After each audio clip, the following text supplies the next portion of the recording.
Les symboles nationaux. Le thème que l'on défend depuis 3 ans. C'était pas gagné. 3 années d'incertitude, de tâtonnement, de renoncement, de défection. Le thème faisait peur, mais on a réussi.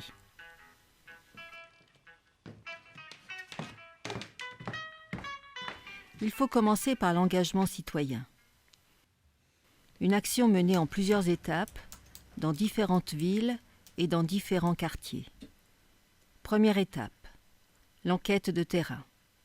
Deuxième étape, écriture et représentation d'une pièce de théâtre. Troisième étape, réalisation d'un film racontant cette histoire. 2012. La commémoration de la guerre 14-18 s'annonce. Plein de courage, nous prenons appui sur le rapport présenté au président Sarkozy, intitulé « Proposition pour un centenaire international ». Nous avons une résidence de travail en Seine-et-Marne. C'est là que tout commence. Ainsi, c'est paradoxalement au moment où ils rendront hommage à tous les morts de la Grande Guerre que les Français seront confrontés à une question inscrite en filigrane des commémorations du centenaire. Les citoyens du XXIe siècle sont-ils toujours disposés à mourir pour la patrie ? Donc, on alternerait un dialogue entre Roger et moi, et qui intégrerait des textes littéraires, historiques, des témoignages, des chansons, et qui illustrerait ou contredirait la citation que je viens de vous lire.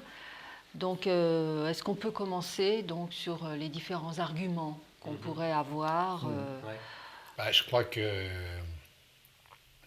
là, le but, je crois, c'est quand même d'amener les gens qui vont voir le spectacle à s'interroger sur le sens de cette phrase. C'est-à-dire, on voit aujourd'hui une opération politique qui vise à fabriquer du consensus, comme toujours, la mémoire, ça sert toujours, quelque part, à fabriquer du consensus. Alors, c'est ça le paradoxe des logiques mémorielles actuelles, c'est que, bon, globalement, on prône la paix, l'entente entre les peuples, etc., mais la mémoire, elle sert qu'à commémorer de la violence, de la souffrance, de la guerre, des héros qui sont sacrifiés, que ce soit les tirailleurs sénégalais maintenant ou autres, enfin, je veux dire, je pense que c'est ça qui doit apparaître dans le spectacle, à travers un échange d'arguments contradictoires autour des enjeux de mémoire, quoi. Parce que une phrase comme ça, disant « est-ce que nous serions prêts à faire la guerre aujourd'hui ?» Je sais pas, moi, ça me choque un peu quand même, quelque part. Et quels ennemis on a, enfin, je veux dire, quelle comparaison avec la guerre de 14 ? À l'époque, la France, enfin, je veux dire, il y avait un contentieux avec l'Allemagne, c'était clair et net. Il y avait l'Alsace-Lorraine, il y avait voilà, mais aujourd'hui, qui est l'ennemi ? Moi, c'est ça la question que j'aurais envie de poser. Qui est l'ennemi ? Oui, c'est intéressant, ça. Ouais. Et oui, mettre la question du vivre ensemble avec. Allô ? Oui ? Encore en réunion. Le vivre ensemble. Voilà. Enjeu crucial pour notre collectif d'Aja. Aboutir des formes culturelles et artistiques en les préparant avec des chercheurs en sciences sociales, des artistes, des animateurs et responsables de structures culturelles. Nous proposons ainsi des outils de connaissance, de compréhension et de lecture des événements majeurs de notre société. Aïe!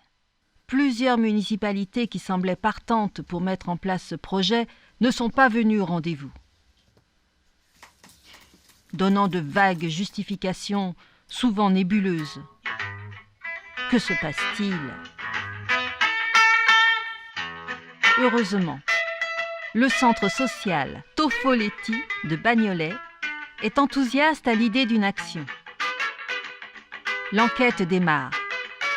Comment les symboles nationaux sont-ils appréhendés dans ce quartier à fort mélange culturel ? Ici, le seul lien social qu'il y a dans ce quartier, c'est le centre du quartier de Toffoletti. Maintenant, on a la chance d'avoir une mixité au niveau donc, du public qu'on accueille ici. Il y a certains jours, on fait des fêtes du Nouvel An chinois, de l'Afrique en fête, la Turquie en fête, et puis voilà. Et aussi, c'est un centre de loisirs parce que pendant les vacances et même pendant les périodes scolaires, on fait des activités. Par exemple, on y va au cinéma, on fait des pique-niques, on y va partout. C'est comme une seconde maison. Oui, pour moi, une seconde famille.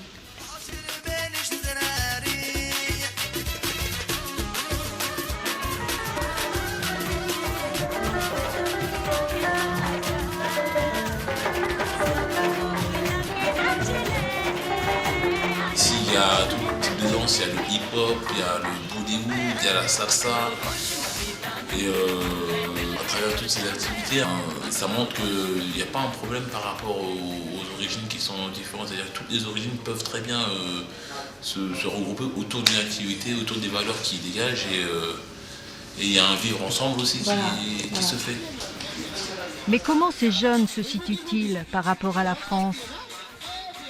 Pour moi, en fait, française, ça exclut pas d'avoir une autre nationalité, justement. Je me sens française parce que, d'abord, parce que ça me permet aussi d'être libre, d'avoir une autre nationalité dans mon cœur. Moi, je suis tunisienne aussi, donc de mixer à la fois ma culture tunisienne et ma culture française. Et en fait, c'est ça qui fait la France, en fait, aujourd'hui.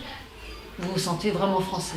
Français quand même de naissance, vu que je suis né ici, et on va dire quand même que je suis aussi et que je suis congolais d'origine. Donc je suis congolais par mes parents. Vous connaissez un peu l'histoire du Congo ? Un peu. Et j'ai quand même eu la chance d'y avoir mis les pieds. D'y être allé. D'y être allé, exactement. Quand on me demande t'es une quoi, je dis que je suis algérienne. Je veux pas dire que je suis française, je veux dire que je suis algérienne automatiquement. Pourquoi t'es française ? Je suis française, j'ai la carte d'identité, je suis née en France, mais c'est peut-être la fierté qui ressort, justement d'être algérienne. Moi, la France, j'y vis, c'est un beau pays, mais en plus. Et tu connais l'Algérie ? L'Algérie, oui, je suis partie, j'y allais souvent quand j'étais petite, maintenant ça fait longtemps, mais j'ai plus envie d'apprendre sur l'Algérie que sur la France. Ça veut dire que quand on va me parler de quelque chose l'histoire algérienne, tout ça, je vais vraiment être passionnée, je vais écouter. Tandis qu'on va me parler de la France, au bout d'un moment, j'aimerais assez. Je me sens française des fois. Pas toujours. Pas toujours, non. Parce qu'il y a des moments où, en fait, pas moi, je me sens pas française, mais aux yeux des gens, je suis pas française. Ah bon ? Il y a des gens qui ne nous considèrent pas comme français, en fait. Parce qu'on n'est pas comme eux, ou parce qu'on a d'autres cultures, on a des différences, et ils ne nous voient pas comme français, alors que pourtant on l'est totalement, en fait. On est plus français qu'autre chose, surtout. En fait, c'est que lorsqu'on est à l'étranger qu'on se sent français. Par exemple, on est content de dire qu'on vient de France, mais en France, on ne se sent pas français. Ouais, voilà, en fait. Quand on est en France, on se sent étranger. Mais après, c'est sûr qu'on est fiers de notre pays, parce qu'à l'étranger, on en parle. Et alors, tu penses qu'on va la mettre en place, cette action ? Moi, je pense qu'il faut la mettre en place. Pourquoi il faut la mettre en place ? Pour pouvoir, pour que les jeunes prennent conscience. Voilà, prennent conscience. C'est pas forcément parce que tu es français que tu renies ton pays, le pays de tes parents, l'origine. Non. Tu es né en France, tu es français. Printemps 2013. Une réunion au centre Tofoletti a lieu avec les habitants du quartier. Mandana, étudiante en sociologie, anime le débat. Mais du coup, c'est quoi être français alors ? C'est les vrais français. C'est quoi les vrais français ? Avoir les papiers, ceux qui sont de France. On est quoi alors ? C'est trop sûr. Si je peux me permettre, moi je suis vraie blanche. Voilà. Et je vis en cité depuis bientôt 50 ans maintenant. Et je me sens pas. Mais quelle cité ? C'est vrai. Tu vois, est-ce que madame, quand dans les médias on parle des quartiers, etc., est-ce que vous vous sentez touché. C'est sûr, quand on discrimine, voilà, tu viens d'où, du 93, moi je le vois quand je pars en vacances. Tout de suite, c'est le 9-3, c'est voilà, on stigmatise un peu autour de ça. Mais... Moi j'ai grandi ici à Lannon et il y a plusieurs communautés différentes et j'ai jamais ressenti que voilà, par rapport à une autre, on se sent délaissé ou je sais pas, nous on accepte tout le monde, du moins dans le centre de quartier. Moi je pense que l'intégration, je pense qu'on est tous un peu intégrés parce que les gens ils viennent, on voit qu'il y a une fréquentation récurrente. Mais ça serait quoi en fait de subir l'intégration? Par rapport aux autres, on m'a jamais reproché tu viens du 93 alors que j'étais dans le 16e et que j'étais dans une école, voilà. Après on voit une différence au niveau du style vestimentaire, au niveau de leur culture, au niveau de leur fréquentation et de leur mode de vie. Ça on voit la différence. En fait, moi je suis corse et en fait à un moment donné j'habite beaucoup dans un petit coin de campagne.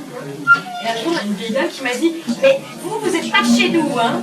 Je dis bah non en fait je suis corse et tout. Ah oui vous êtes arabe. Ça n'a pas été simple de susciter le débat, c'était assez timide. Alors, je pense que d'un côté, il y avait la timidité de parler en public, etc. Mais pas que. Je crois qu'il y avait aussi qu'est-ce qu'on a le droit de dire, en fait. Et c'est typiquement le sujet où on se pose la question de qu'est-ce qu'on a le droit de dire et qu'est-ce que j'ai pas le droit de dire et qui pose la question de qu'est-ce que j'ai le droit de dire en privé et qu'est-ce que j'ai le droit de dire en public. Julien, par exemple, il vient de Guadeloupe. Qu'est-ce que c'est pour toi, la France? La France, pour moi, c'est ce qu'on est ici, tu vois, c'est nous tous là, ceux qui sont d'origine machin, c'est comme tu disais, le poulet au nem machin là, c'est ce qu'on est là, c'est tout ce qu'on peut dire, c'est tout ce qu'on est en train de construire ici. Ça permet aussi, je crois, de créer de la confiance en fait, avec on était quand même dans un centre social, communal, donc ça reste l'État, on va dire. Et ça permet de créer de la confiance avec l'État. On a le droit de dire, ou avec l'institution, je ne sais pas comment... On a le droit de dire ce qu'on veut dans ces endroits-là et du coup, ils nous appartiennent. Et je vous remercie encore d'avoir été présent dans ce...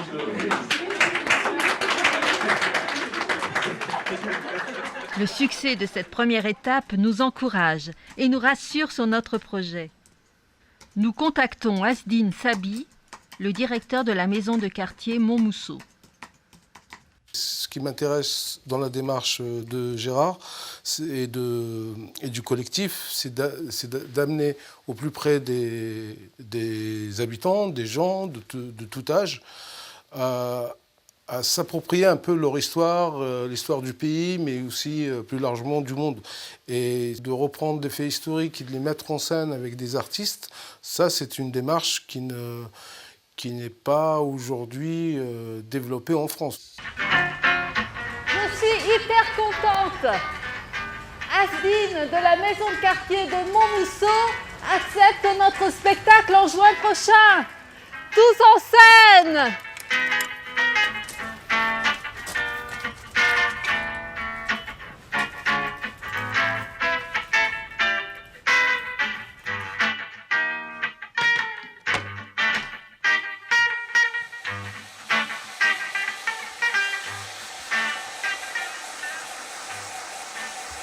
Maintenant, il faut commencer la deuxième étape de notre travail.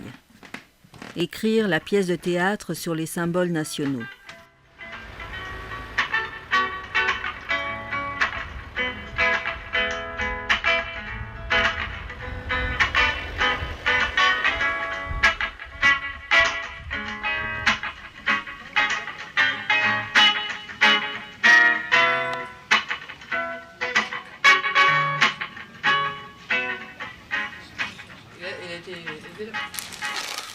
Donc on pourrait imaginer une situation avec une unité de lieu et où les deux personnages se rencontrent.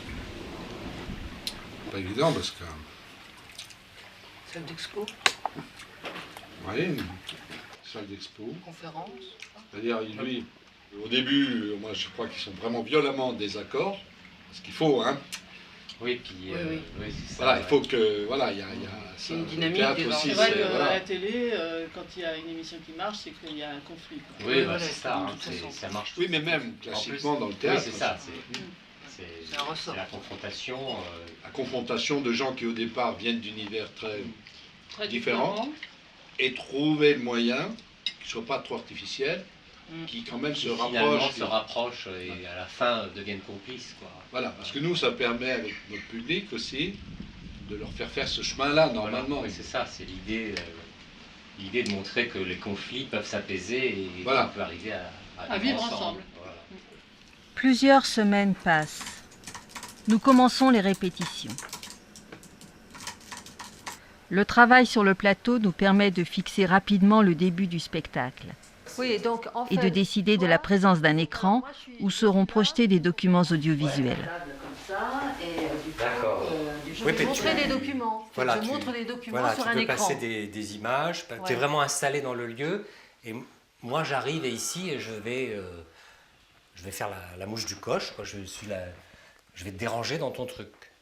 Et c'est là que va venir le conflit. Hein. C'est comme ça qu'on... Hein, Gérard, qu'est-ce que tu en penses? Écoute, oui, moi je trouve que c'est pas mal, hein, Annick, qu'est-ce que tu en penses? Oui, franchement, oui, je note. Hein. Ouais, d'accord. Donc, je passe des documents, mais alors lesquels de documents? Parce que peut-être, déjà là, je devrais déjà commencer à lancer des documents. Ouais. Donc, il faudrait vraiment, Gérard, que tu écrives quelque chose comme ça qui soit vu de façon différente par l'un et par l'autre personnage. Donc, il faut que, en fait, sur les symboles nationaux, c'est uniquement sur la Marseillaise, c'est ça? Non. C'est le drapeau aussi, le coq, Marianne. Enfin, je crois que quand même l'idée aussi qu'on avait au départ, c'est d'ouvrir un débat, enfin de sensibiliser les gens, d'ailleurs pas uniquement les jeunes, hein. À mon avis c'est une question qui concerne tout le monde, sur la diversité des sens qu'on peut donner aux symboles. Ouais. C'est ça le but du jeu. Par exemple, je devrais mettre le drapeau bleu, blanc, rouge. Ah bah oui, puisque là, tu vas parler des symboles de la République, donc tu vas, Ouais. les Marianne, le drapeau, tout ça, ça va, Voilà. tout ça, ça va passer. Voilà. Et effectivement, moi, je vais réagir à ces trucs-là, parce que moi aussi, ça me concerne. Puisque... Voilà. Ouais, d'accord. Donc ce sera plus la guerre, mais par exemple siffler la Marseillaise pour un match de foot, c'est ça. Bon. On a des images en plus là-dessus. Hein.